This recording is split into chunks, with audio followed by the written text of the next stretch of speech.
Director of the Hong Kong and Macau Affairs Office, Xia Baolong, is set to visit Macau for 7 days starting tomorrow. Macau's government said Xia Baolong will learn about the latest social and economic developments in the enclave. Chief Executive of Macau, Ho Yat-sing, thanked Beijing for its long-term support of the SAR. Xia Baolong visited Macau in May last year. Apart from visits to universities and the gambling industry, Xia also visited the elderly and subsidized housing projects and apartments for senior citizens. At the time, Xia praised Macau highly for its efforts in safeguarding national security. Today is Mother's Day. Many people flocked to flower markets or had celebratory meals to express their love and appreciation to their mothers. This Sunday, the flower market in Mongkok was bustling with husbands, sons, and daughters looking for a floral expression of love and appreciation for mothers. The classic choices, carnations and roses. Happy Mother's Day! These children try to find the perfect bouquet for their moms. I will buy some flowers for my mom and sunflowers because she likes sunflowers. I want to say I love you, Mom. Some also plan to spend more on a celebratory dinner for tonight. She gave a lot to the family, to the whole family, so I would like to say thank you to my wife. Normally we won't put too much concentration on the flowers, but we were looking at more regarding on for the dinner. Some men handpick blooms to curate their own unique bouquet for their other half. For many mothers, it's also a moment to remember. The manager of this flower shop said business this year is 30% better than last year. She says some bought bouquets for their wives, their mothers, and mother-in-laws in one go. But not all flower shops think the same.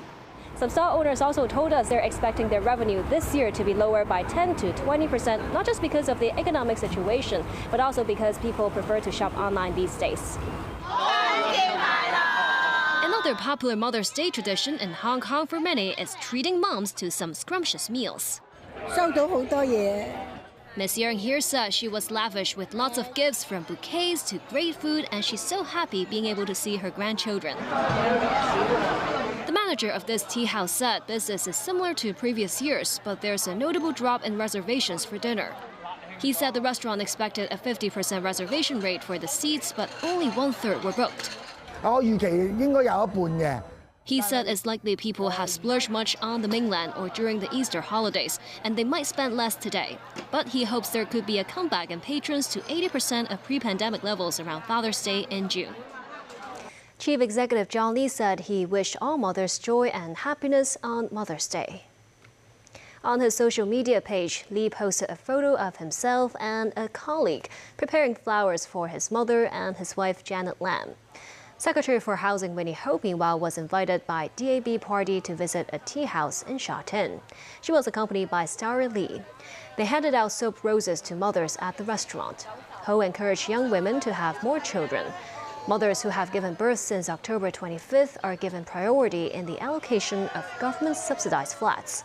The DAB Women's Commission also made recommendations to the government today on policies to help middle-class women's work and development. They include increasing the quota at child care centers. Israeli forces were battling Palestinian fighters across the Gaza Strip, including in parts of the north where Hamas has regrouped. Israel says the southern district of Rafah is Hamas's last stronghold as it prepares to launch an offensive despite opposition from the U.S. and other countries. Nasri Karim has more. Ahmed al-Nadi and his family are ready to move again, more than 2 months after arriving in Rafah in central Gaza. Packing everything he owns into a rented truck, he's taking his family to Al-Muwasi, an Israeli-designated safe zone in the west. As they intensify airstrikes and shelling in the area, Israel has ordered more evacuations from Rafah, where around 1.4 million people are sheltering from the war. At least 100,000 have escaped already. An-Nadi called on the world to stop the war, saying words cannot describe how they feel. With aid from the Rafah crossing effectively halted, his stock of food, water and flour will last 2 more weeks as he heads to an area that lacks even basic water supply. Israeli Prime Minister Benjamin Netanyahu is adamant about launching an offensive against Rafah, saying it is the only solution to wiping out Hamas. Amid fears for civilians in a war that has already cost almost 35,000 lives, the US says it will not provide Israel with offensive weapons for its Rafah operation. Israel insists it is following international law by ensuring civilians are moved out of the war zone. The Israel Defense Forces is continuing its precise operation against Hamas in Rafah. As part of our efforts to achieve an enduring defeat of Hamas and bring all our hostages home. Our operations against Hamas in Rafah remains limited in scope. Meanwhile, in Tel Aviv, Israeli police used water cannons to clear anti-government demonstrators from the main junction. The protesters staged their weekly demonstration seeking Netanyahu's resignation and an immediate deal to release around 100 hostages still held by Hamas. Earlier this week, Hamas said it had accepted a Qatari-Egyptian ceasefire deal that would end the war and bring about a phased release of some of the Israeli hostages. Israel turned down the deal, saying it did not meet its core demands, with Netanyahu describing as extreme Hamas's insistence that Israeli troops withdraw from Gaza. Nazri Karim, TVB News.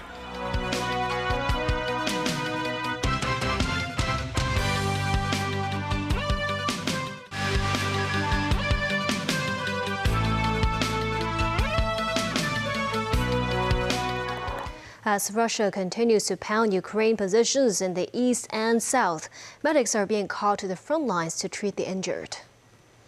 An injured Ukrainian soldier is brought to a field hospital in the Avdiivka region. Medics from the 47th Brigade are quickly on his case. As the fighting continues on the front line in Ukraine, military medics are working tirelessly to provide essential medical assistance to wounded Ukrainian soldiers. Ukraine, meanwhile, rushed reinforcements to its northeastern Kharkiv region on Friday to hold off a Russian attempt to breach local defenses. Today is International Nurses' Day. Britain's Queen Camilla met with staff at the London Children's Hospital as part of celebrations to mark the occasion. During her visit, Camilla spoke with nurses and paramedics as well with patients and families involved with author Roald Dahl's marvelous children's charity. She has been a patron of the charity since 2017. International Nurses' Day is celebrated across the world on May 12 and honors Florence Nightingale, widely considered to be the founder of modern nursing. North Americans were treated to a rare sky show as the famous Northern Lights made for some spectacular viewing as far south as Florida. More from NBC News. Whoa, whoa, whoa, whoa, whoa, whoa, whoa! It's the stunning and rare sky show captivating the nation from coast to coast. My God, y'all, look at this. The Aurora Borealis lighting up the night sky from Wisconsin to the Arizona desert and even as far south as Florida. This is insane. The vibrant greens, purples, pinks popping up across the planet are being caused by this, a massive geomagnetic storm on the sun. The sun is really active right now. Amy Barraclaw is the director of the Edelman Planetarium at Rowan University in New Jersey. We're seeing them really far south. Why is that? Right, so the northern lights are pretty common, but this particular storm that's hit us is so big that it's sending so many particles down to us that it's pushing that circle of light all the way down as far south as Florida, possibly even Hawaii.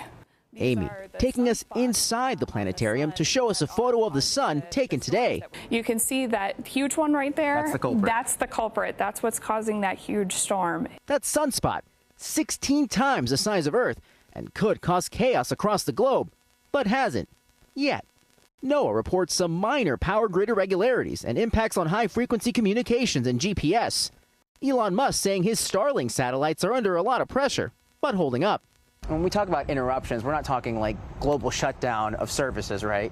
No, there's not going to be a global shutdown. As for the global show, here's where you can watch tonight. From Portland, Oregon to Portland, Maine, mostly clear skies in the northern plains and the northwest, with clouds setting in across New England.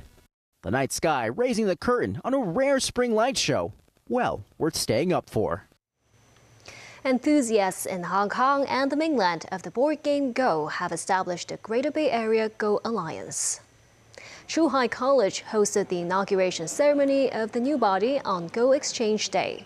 Among those in attendance was Secretary for Culture, Sports and Tourism, Kevin Yeung. Apart from sharing sessions, Go battles were held, bringing together Go enthusiasts and promoting the culture of chess, which is believed to have originated in China some 4,000 years ago. Also invited were famous Go player Nie Weiping, known as a chess saint in China, and Zhang Xuan, who won world championship in women's Go. The two players showed off their skills to 150 local and mainland students and players.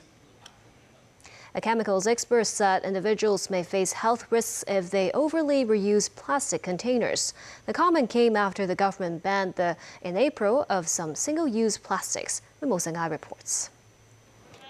Under the first phase of the government's ban on single-use plastics, fewer plastic tableware can be seen used or sold. Some residents like to keep the plastic containers or cutlery that they obtain from ordering takeaways and reuse them. Luke and her family is one such example. She often retains 3 or 4 plastic containers a week. However, Luke said she will not overly reuse these containers because she worries about hygiene and some potential chemicals that may be released during each microwave. Plastic containers are often made of polypropylene, also known as PPP, while the material is considered safe and has balanced properties, including high purity and low water absorption. A chemist said individuals may face health risks if they overly reuse plastic containers. The chemist said microbeads, solid plastic particles, will fall out during scrubbing and cleaning. News 9, TVB News. And that's the news. Thank you for watching.